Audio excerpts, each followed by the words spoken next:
What would it feel like to look up at the night sky 100,000 years ago? Not through a telescope, not from your garden, not from outside your house after checking the weather on your phone. I mean, really look up as a human being with no science, no astronomy, no maps of the stars, no idea what a planet is, no idea what a galaxy is, no idea that the earth beneath your feet is even a world. Just you, a file, a few people you know, and above you, a sky so full of stars it barely looks real. Imagine the day is ending. You've spent hours walking, searching, watching, listening, maybe gathering roots, maybe hunting, maybe carrying a child on one hip while trying not to fall behind.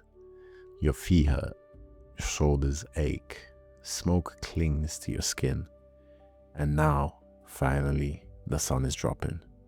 The light is fading, the air is getting colder, and everyone is beginning to drift back towards the fire.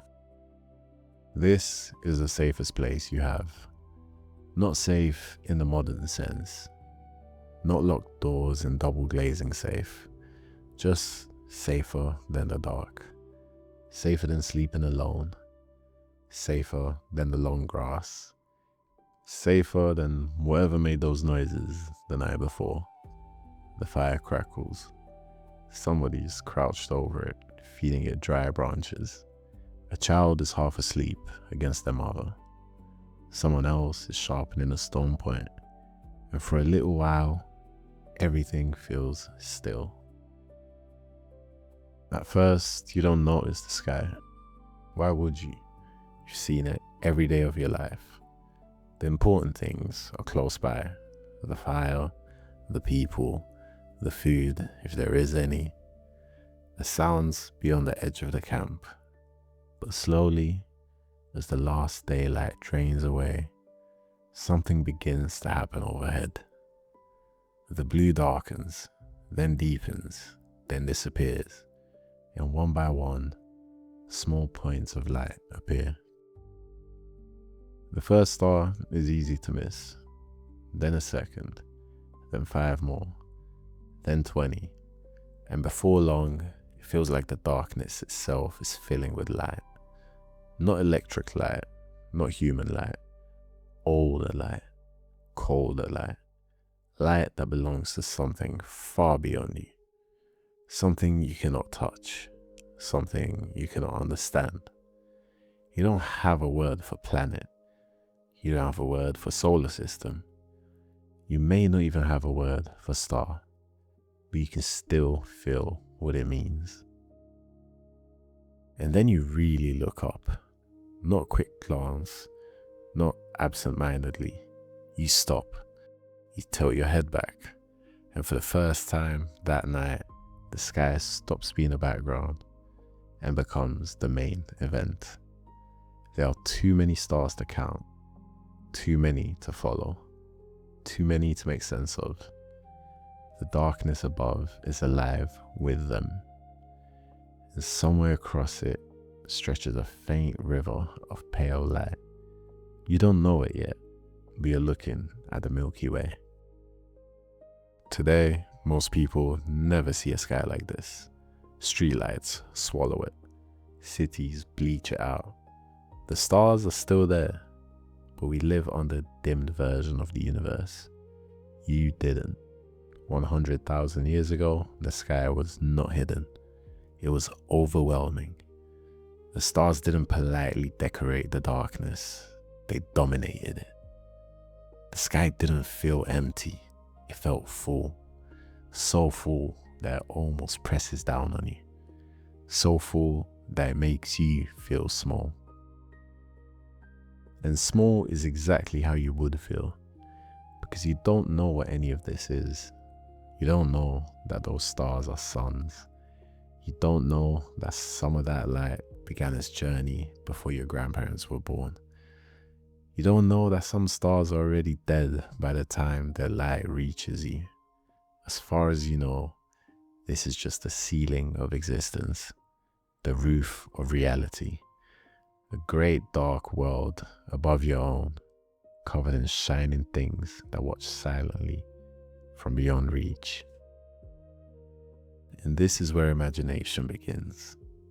Because when human beings don't know what something is, we tell stories about it. Maybe one of the older people near the fire points towards a bright cluster and says it's a group of animals. Maybe someone else says those lights are the eyes of the spirits. Maybe a child asks if the dead live there. Maybe nobody answers. Maybe the silence itself becomes part of the mystery. Because some questions are older than words. You can almost picture it. A child looks up and asks a question. What are those? Why are they there? Who put them there? Do they move? Can they fall? And someone older, someone with a lined face and years behind them, gives the best answer they can. Not because it is scientifically correct, but because humans have always needed meaning.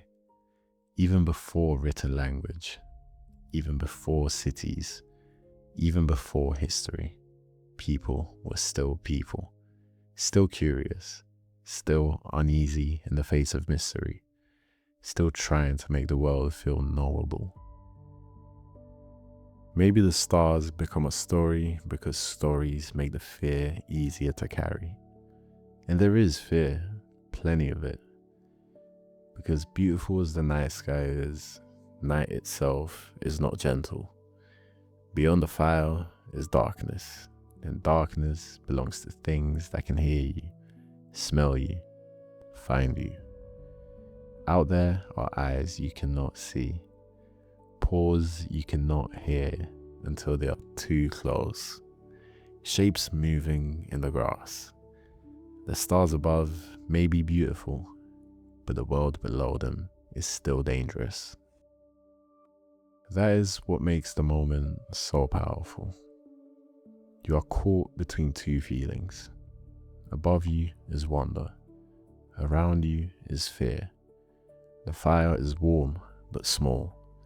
The stars are distant but endless. You are comforted by the people beside you, but reminded every time you look up that you are standing in a world much larger than yourself.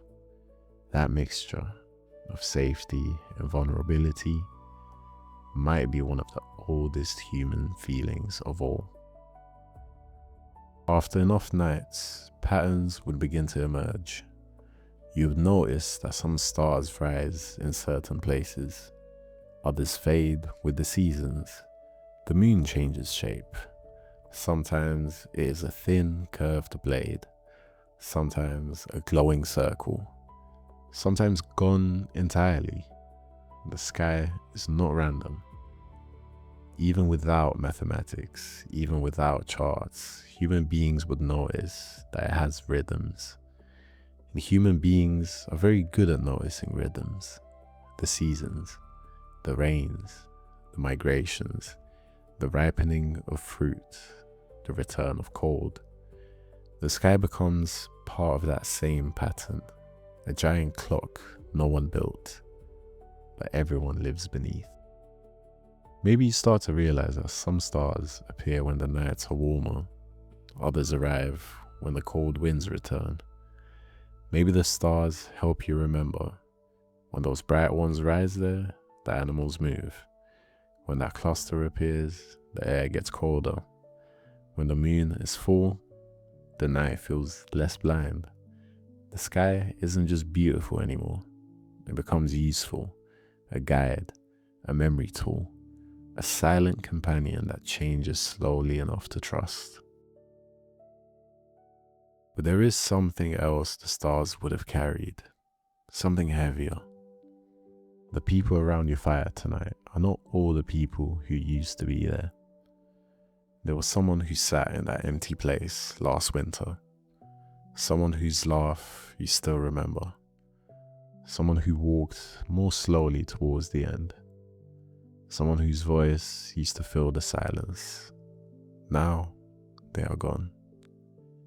And on a night like this, under a sky that feels too large for one heart to hold, it becomes very easy to imagine that they are still somewhere, still watching, still present in the lights above. This might be one of the oldest comforts in human history. The idea that death is not just disappearance, that maybe the people you lose do not vanish completely. Maybe they go upwards. Maybe they become part of the sky. Maybe the bright point you always notice first is not just a light, but someone who once sat beside you, someone who once held your hand, someone who once told you stories while the fire burned low. No one can know exactly what ancient humans believed, but we do know this: they loved, they grieved, they remembered, they lost children, they lost parents, they lost friends. And if you have ever lost someone, you already understand why the stars matter. Because stars are far away but visible, gone but present, untouchable but always there.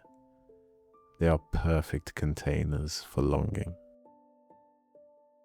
And once the stars mean something, stories grow around them. That bright group near the horizon becomes hunters. That line of lights becomes a path.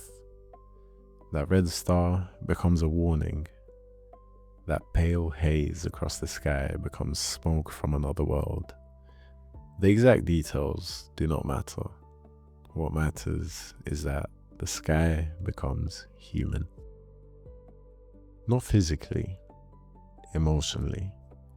We begin to fill it with ourselves, our fears, our hopes, our dead, our animals, our memories, our gods eventually. This might be one of the first great transformations of the human mind. Not just seeing the world, but interpreting it. Not just surviving under the sky, but making meaning from it. That is a huge step. A fire keeps you warm. A spear helps you hunt. But a story helps you live with uncertainty. A story turns the unknown into something you can carry. And under the stars, uncertainty is everywhere. So stories would have flourished there. Then something sudden happens. A streak of light tears across the sky. Gone in an instant. A falling star. Or at least, that is what we call it now. To you, in that moment, it is something else. A sign, a message, a warning, a spirit moving, or maybe just a beautiful shock. Everyone sees it. A few people gasp. One child points. Somebody smiles nervously. And then the sky goes quiet again, as if nothing happened.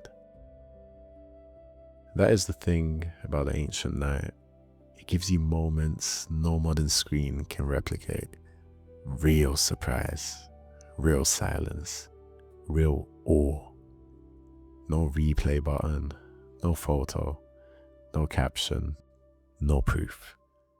Just a moment that exists and then vanishes, leaving behind only memory. And maybe a story told again tomorrow night, and the night after that, and years later to children not yet born. And then there is the moon. The moon is different from the stars. Bigger, brighter, closer somehow. It changes shape. It disappears. It returns. It watches over everything. Sometimes it turns the whole landscape silver. Sometimes it leaves the world in almost total darkness. And if the stars are mysterious, the moon feels personal, like an object with moods, with intentions, with a face almost. It would have been impossible not to wonder about it. Maybe on the brightest nights, people move more confidently. Maybe the children stay awake longer. Maybe the old stories sound different beneath a full moon. Maybe even the animals behave differently. And on moonless nights, everything feels deeper. The dark is thicker, the fire more precious, the stars sharper. The whole world feels stripped down to light and shadow, as if reality itself has narrowed to a small orange circle in the middle of the endless black. It's strange to think about, but maybe the first philosophers were not living in marble cities. Maybe they were sitting exactly here, barefoot, tired, wrapped in animal skins, listening to the fire pop, looking up at the sky, asking questions nobody could answer. What are those lights? Where do they go in the day? Why does the moon change? Why are we here? What happens when we die? You do not need books to ask eternal questions. You only need a mind and the sky. That may be what makes this so moving. We like to imagine ancient humans as simple, as if they only cared about food, warmth, and danger. And yes, they cared about those things deeply. They had to. But that doesn't mean they were empty inside.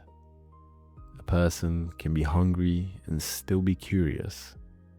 A person can be frightened and still feel wonder. A person can be trying to survive and still pause to look up and think, what is all this? That thought might be one of the most human thoughts ever thought. And in a strange way, that ancient person is not so different from you. You know more than they ever could. You know about galaxies and black holes and fusion and gravity. You know the names of planets. You know the earth moves. You know the stars are not holes in the sky or spirits or fires. But knowing what they are does not remove the feeling. You still look up and feel small. You still feel wonder. You still feel your life shrink into perspective. You still stand beneath the same moon, the same stars, the same universe. In fact, that might be the most beautiful part of all. So much has changed. Cities, languages, empires, machines, science, everything. And yet, this moment survives. A human being looking upward, trying to understand their place in the universe. That moment is ancient. It belongs to your ancestors. It belongs to you. It might belong to every person who ever lived. The fire is lower now. The conversation has faded. Some people are already asleep. A child murmurs in their dreams. An ember collapses inward and sends a brief shower of sparks into the air. The stars seem even brighter than before. You lie back. The ground is hard. The night is cold. But for a few quiet seconds, none of that matters. You're too busy staring, too busy feeling the impossible scale of what hangs above you. Too busy being a tiny, temporary creature under an ancient sky. Maybe this is the first time you truly feel it. Not fear, not hunger, not exhaustion, something else. Awe, The kind of awe that silences thought for a moment. The kind that makes you feel both insignificant and strangely connected. Because the stars do not care about you, and yet somehow they still speak to you. Not in words, not in answers, but in feeling, in mystery, in presence. They remind you that you are part of something vast, even if you do not understand it, especially because you do not understand it. And eventually, sleep takes over. The fire softens. The night carries on without you. The stars continue their silent movement. They shone before you were born. They will shine after you're gone. And tomorrow night, if the clouds stay away, they will return again. Steady, ancient, patient, waiting for another pair of human eyes to look up and wonder. So what did it feel like to see the night sky 100,000 years ago? It probably felt beautiful and frightening and sacred and lonely and comforting all at once. Because the stars were never just lights, they were questions, they were memories, they were stories. They were the first ceiling humanity ever stared at long enough to dream beneath. And maybe that is why the night sky still moves us now. Because somewhere deep inside us, beneath the modern world, beneath the noise, beneath everything we have built, there is still a part of us sitting by that fire, looking up.